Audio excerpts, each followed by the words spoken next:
The smell of grilled salmon and family tension filled the air at Romano's Steakhouse as my brother Daniel finished his third story about closing another $1 million real estate deal. I sat across from him, methodically cutting my chicken parmesan while he gestured dramatically with his wine glass. And then I told the client, Daniel continued, his voice carrying to nearby tables, this property isn't just an investment, it's a legacy. Boom. Sign the contract right there. My parents beamed with pride from either side of the table. Mom reached over and squeezed Daniel's hand.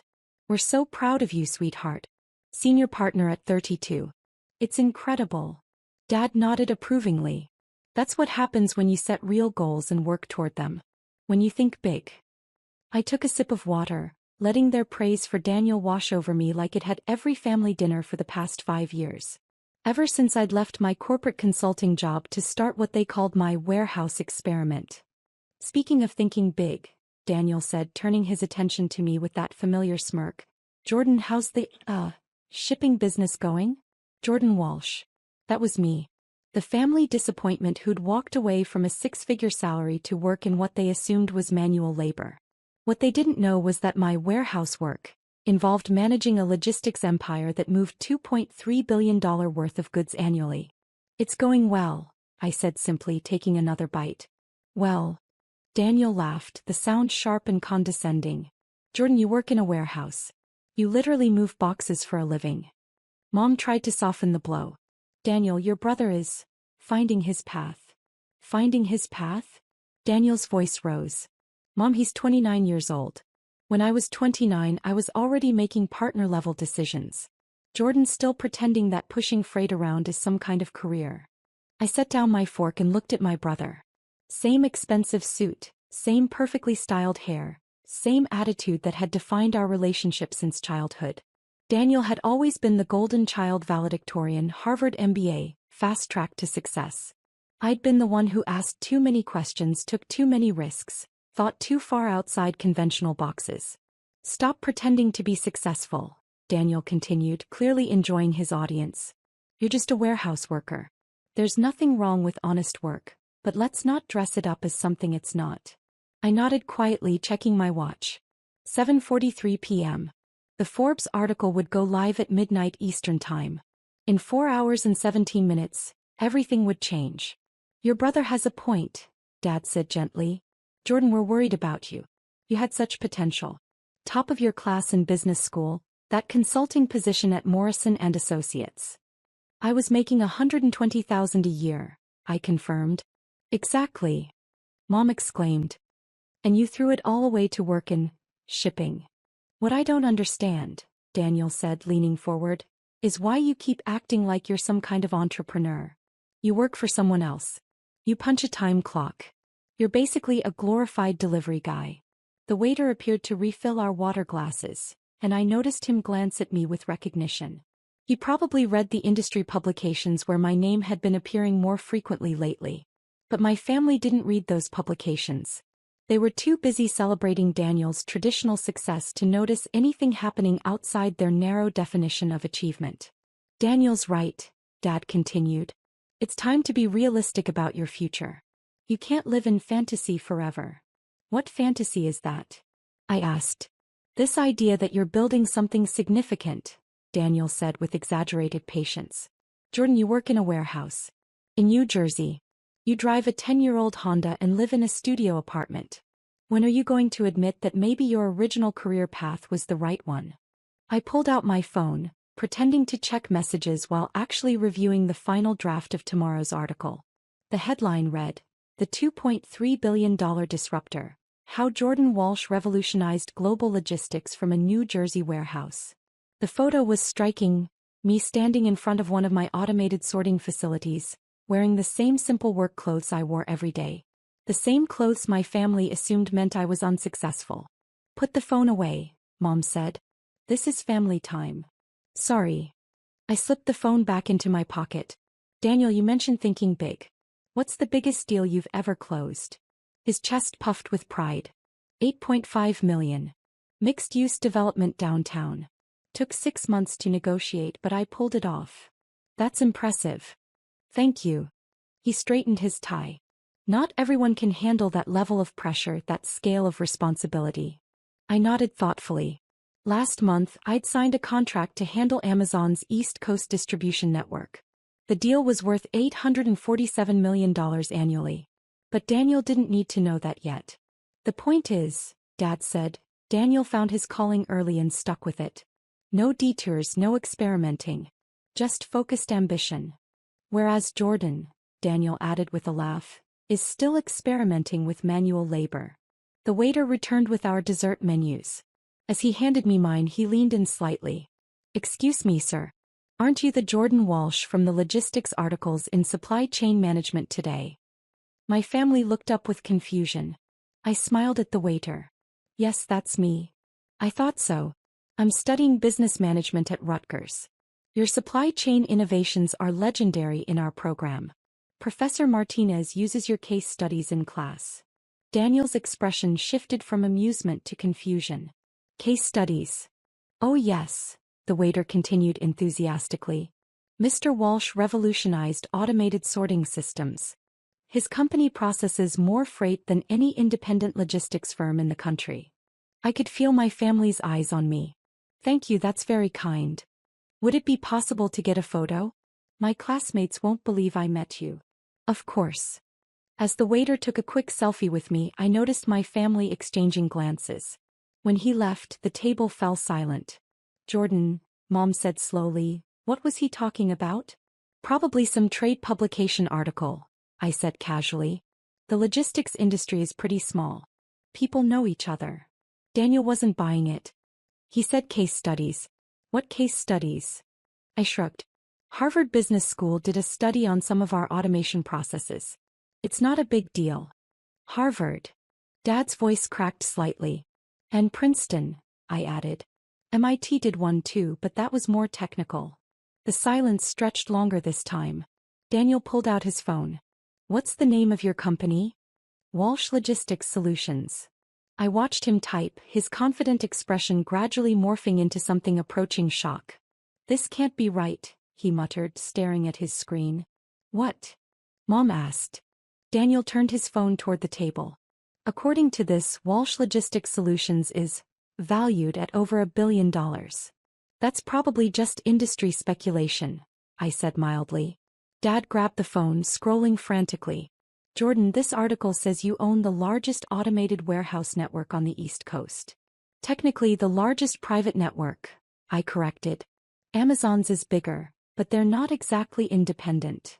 My mother's wine glass froze halfway to her lips. You own warehouses? Plural. 17 facilities across 8 states, I confirmed. Plus the distribution centers and the transport fleet. Daniel's face had gone pale. Transport fleet. Trucks mostly. Some rail capacity. We're looking into drone delivery for the final mile, but that's still in development. The family stared at me like I'd just announced I was an alien. Which, given their assumptions about my life, probably wasn't far from how they felt. How is this possible? Mom whispered. Well, when I left Morrison and Associates, I used my savings to buy a failing warehouse in Newark. The owner was behind on payments, needed a quick sale. I got it for $200,000. $200,000? Dad's voice was hoarse. Where did you get $200,000? Savings mostly. I lived pretty modestly during my consulting years. Plus a small business loan. Daniel found his voice. But that was 5 years ago. How did you go from one warehouse to this?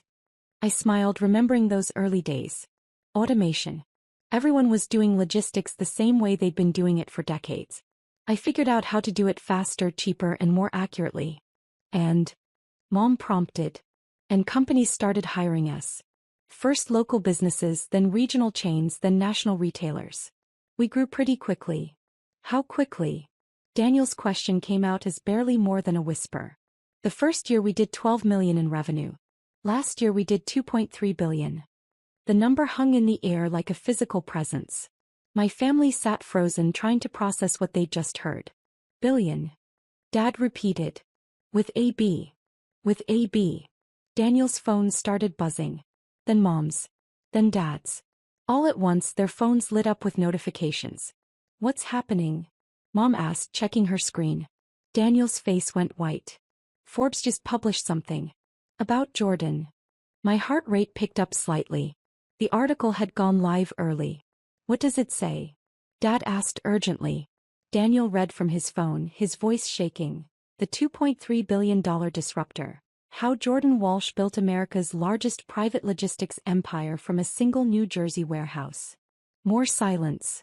Longer this time. There's a photo, Daniel continued weakly, of Jordan, in work clothes, standing in front of a massive automated facility. Mom grabbed the phone, staring at the screen. This is you. This is really you. That's our Newark facility, I confirmed. Our first one. We've expanded it considerably since then. Dad leaned over to look at the phone.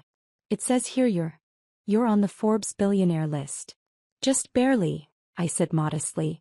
Net worth fluctuates with the business valuation. Daniel set down his phone with shaking hands. Jordan, you're a billionaire? On paper. Most of it's tied up in the company. Most of it. Mom's voice had gone up an octave. Well, some of it. I do all right. The understatement of the century. Last month's dividend payment alone had been more than Daniel made in 2 years.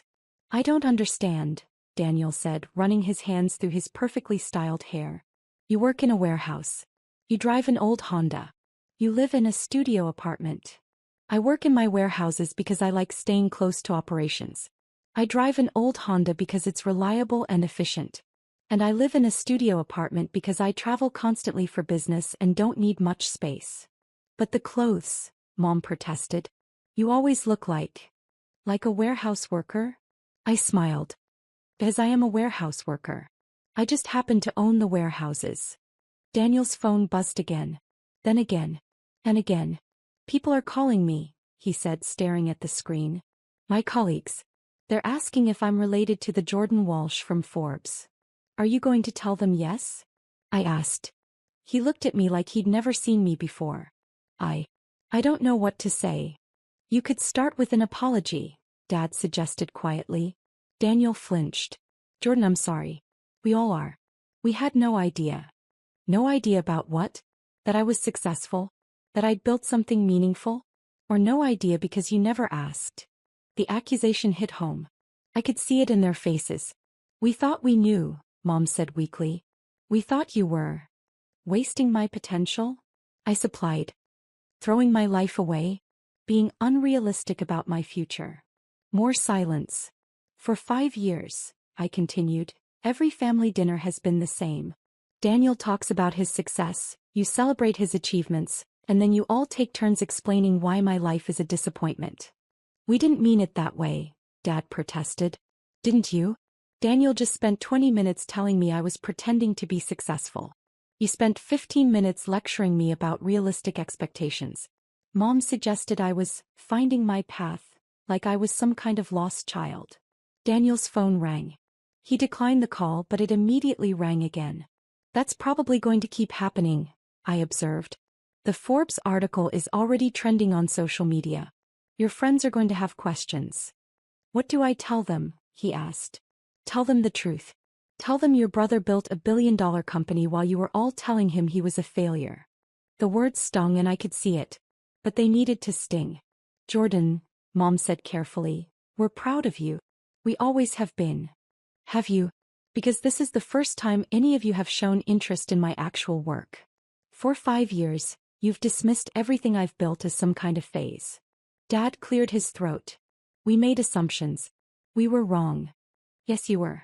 But the question now is, what are you going to do about it? Daniel looked up from his phone. What do you mean? I mean, do you want to have a real relationship with me? One based on who I actually am instead of who you assumed I was? Or do you want to keep pretending that your definition of success is the only one that matters? The waiter returned, probably drawn by the obviously intense conversation happening at our table. Is everything all right here? Can I get you anything else? Actually, I said, standing up, could you bring the check? I need to get going.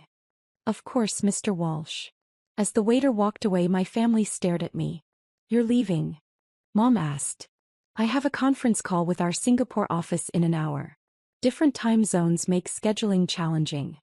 Singapore. Daniel repeated. We're expanding into Asian markets. Joint venture with 3 local firms.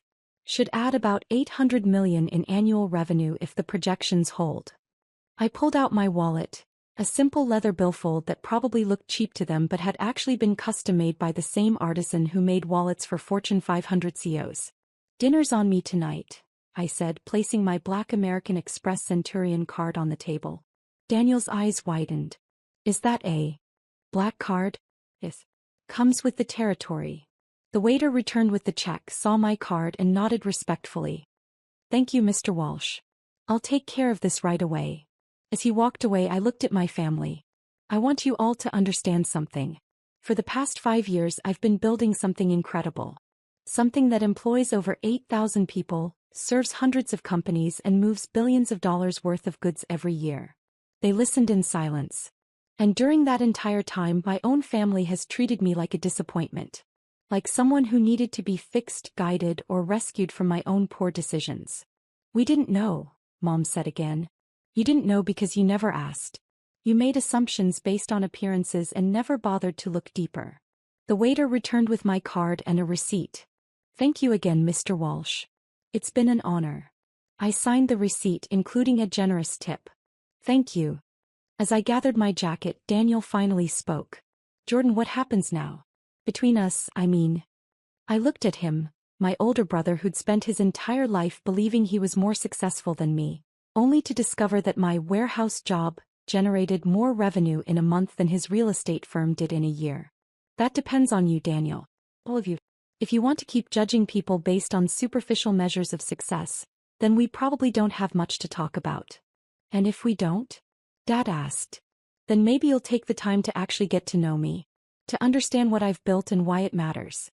To see that success comes in many forms, and just because someone's path doesn't look like yours doesn't mean they're headed in the wrong direction." I stood up, straightening my simple button-down shirt, the same type of shirt I wore every day to work, whether I was checking inventory in a warehouse or presenting to Fortune 500 executives. "My assistant will send you the Forbes article link," I said. "Read it. All of it. Then call me if you want to have an actual conversation about my life instead of a lecture about how I should be living it." As I walked toward the restaurant exit, I could hear their phones buzzing again. Probably more calls from friends and colleagues who'd seen the article. By tomorrow, everyone in their social circles would know that the warehouse worker they'd been pitying was actually one of the most successful entrepreneurs in the country. Outside the restaurant, my driver was waiting with the car. Not the old Honda I drove to family dinners, but the Mercedes I used for business. I'd been keeping up the facade for so long that even my transportation had become part of the performance. "How did it go, sir?" James asked as I got into the back seat. "About as expected," I replied, checking my phone. 17 missed calls, 43 text messages, and over 200 LinkedIn notifications. The Forbes article went live early. My family just found out they've been lecturing a billionaire about realistic career expectations. James chuckled. "That must have been interesting." Interesting is one word for it. As we drove through the city, I thought about the conversation I'd just left behind. Part of me felt vindicated. After years of being treated like the family failure, they finally understood what I'd actually accomplished. But mostly I felt sad. Sad that it had taken a Forbes article for my own family to see my worth. Sad that they'd spent 5 years worrying about my future while I was busy building one of the most successful companies in my industry. My phone rang. "Daniel." I considered not answering, but curiosity won. "Hello. Jordan, it's me. I wanted to say something." "What's that?" "I've been reading the Forbes article. All of it. And some of the other articles they reference. About your company, your innovations, your impact on the industry." I waited. I had no idea. I truly had no idea what you'd built. And I'm not just talking about the money, although that's impressive. I'm talking about what you've actually accomplished. The technology, the efficiency improvements, the jobs you've created. Thank you. No, Jordan. Thank you. Thank you for not giving up on your vision even when we all told you to. Thank you for proving that there are different ways to be successful. And thank you for showing me how small my own thinking has been. It was a start. Daniel. Yeah. Next time we have dinner, maybe you can tell me about your real estate deals and I can tell you about logistics innovations. Like actual siblings who are interested in each other's lives. I'd like that. I'd really like that. After we hung up, I leaned back in the leather seat and smiled. Maybe the Forbes article had done more than just reveal my success to the world. Maybe it had given my family a chance to see me clearly for the first time. And maybe, just maybe, we could build something better than what we'd had before. Something based on mutual respect instead of assumptions. Something worthy of people who'd learned to see past appearances to the substance underneath. My phone buzzed with another call. This time it was Mom. I answered on the second ring. Hi, Mom. Jordan, sweetheart, I just finished reading the article. All of it. And I wanted to say. Her voice caught. I wanted to say how proud I am of you. Not because of the money, but because of what you built. Because of who you are. Thanks, Mom. And I wanted to ask, would you maybe show me one of your warehouses sometime? I'd love to see what you've created. I looked out the window at the city lights, thinking about my family, my company, and the future I was still building. I'd love to show you, Mom. I'd really love to show you. Sometimes the best revenge isn't proving people wrong. Sometimes it's giving them the chance to see they were wrong and helping them become better people because of it. And sometimes, just sometimes, a Forbes cover story can heal a family that forgot how to see each other clearly. The warehouse where it all started was only 20 minutes away. Maybe it was time to bring them home.